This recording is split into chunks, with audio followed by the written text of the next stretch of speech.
Hi guys, welcome to Richard Cabile YouTube channel. In today's video, I will teach you how to allow message when Do Not Disturb is on in Samsung Galaxy A02. And okay guys, but before we start, kindly subscribe to my YouTube channel by pressing the subscribe button and the bell to notify you if I have new videos. Okay guys, let's start. So okay guys, all you have to do is go to setting in your Samsung Galaxy A02. In settings, go to notification. Okay, tap the notification. And notification, you can see the do not disturb. Okay, tap this. And do not disturb, you can see the do not disturb is on. And okay guys, if this turn on, all notification is off.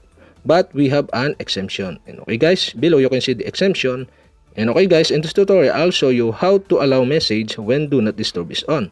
Okay guys, you all have to do is tap the call message and conversation.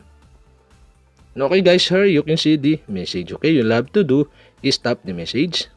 And there are options here, okay? You can set into favorite contact only, or you can set into contact only, or you can select all message is allowed when do not disturb is on. And okay guys, I decide to select all.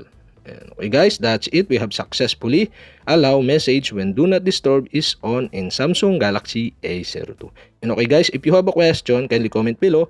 And don't forget to hit the subscribe button and the bell to notify you if I have new videos. Okay guys, thank you for watching.